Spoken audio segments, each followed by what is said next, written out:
연공서열이 사회의 핵심 기준인 대한민국에서 과연 나이값을 제대로 테스트할 수 있는 방법이 있을까요?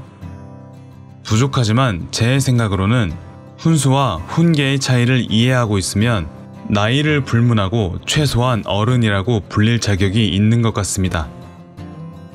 훈수와 훈계. 얼핏 보면 비슷한 뉘앙스를 지니고 있는 것 같지만 전혀 반대의 개념입니다. 훈수, 어떤 일을 잘 할 수 있도록 가르치듯이 말함.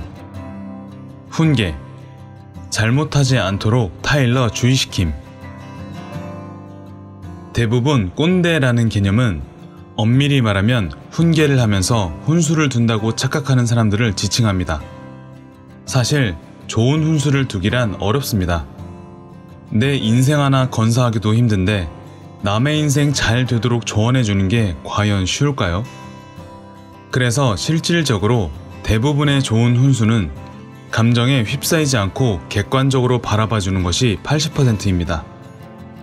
그렇게 객관적으로 멘티와 감정적 동조를 철저하게 격리하고 해야 되는 것이 훈수인데, 침 튀면서 이래라 저래라 감정적으로 조언하는 것이 대부분인 상황에서 좋은 훈수를 찾기는 어렵습니다.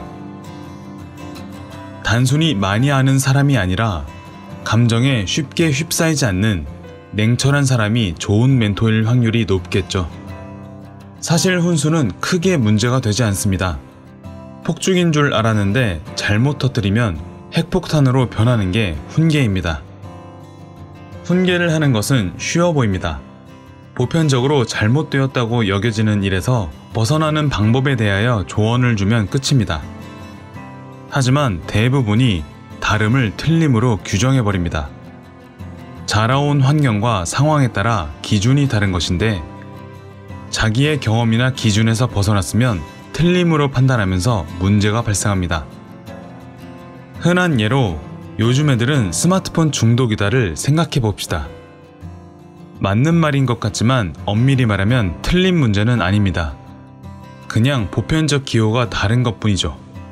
그렇다면 요즘 어른들도 100년 전 사람들 기준으로 볼 때 요즘 것들은 너무 자동차랑 전화 같은 것에 중독이 되었다 라는 얘기를 들을 수도 있는 것입니다.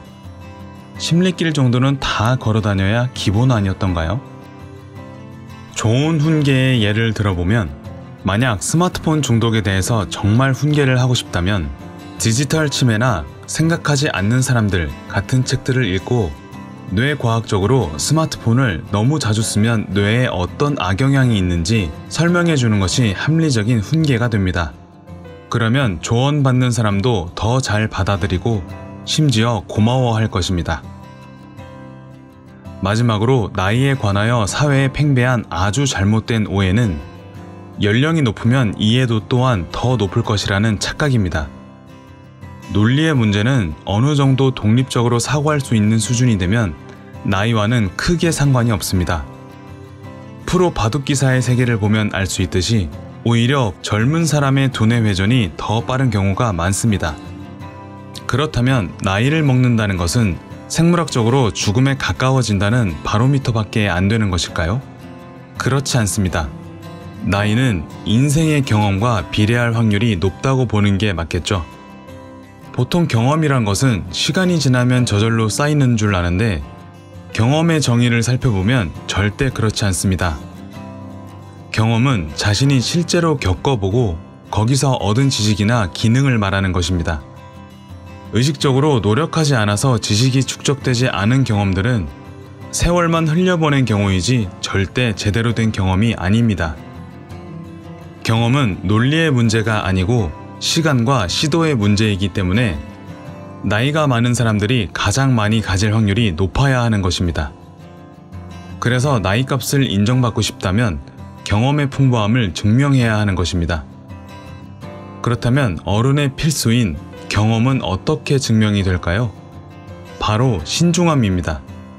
올바른 경험을 많이 할수록 세상이 돌아가는 원리가 운이 7이고 내가 준비한 기가 3밖에 안 되는 것을 깨닫게 됩니다.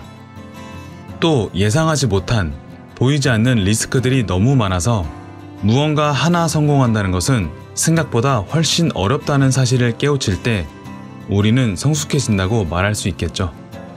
그런 사실들을 알기 때문에 경험이 많은 사람들은 절대 함부로 조언을 하지 않습니다. 아주 신중하게 조언을 하죠. 또한 현상을 해결하는 조언보다는 문제의 근원을 생각하게 해주는 조언을 합니다. 그래서 성숙한 조언은 머리에서 나오는 것이 아니라 마음에서 나오게 되는 것입니다. 반면 생각 없이 주절주절 근거 없는 훈계질을 하는 사람들은 경험의 부족을 스스로 드러내는 격이라 볼 수 있겠죠. 단순히 나이를 먹는다고 어른이 되는 것은 절대 아닙니다. 어른이 되는 과정에는 사고의 성숙이 일어나야 하기 때문에 상당한 노력이 요구됩니다. 문제는 어른이 되냐 안 되느냐가 아닙니다. 진짜 문제는 나이가 많으면 어른 대접을 받으려고 하는 의식과 무의식이 만연한 분위기입니다. 이러한 사고방식이 세대 간의 대립 문제부터 업무의 비효율까지 상당한 사회적 비용을 지불하게 만들고 있습니다. 그러니 모두가 한 번 정도는 진지하게 나는 진짜 어른인가 하는 당연한 물음을 스스로에게 던져보기를 바랍니다. 그렇게 된다면 사회적 문제의 상당수가 생각보다 순조롭게 해결될 수도 있을 것입니다. 저부터 가짜 어른이 아닌 진짜 어른이 될 수 있도록 부단히 노력해야겠습니다.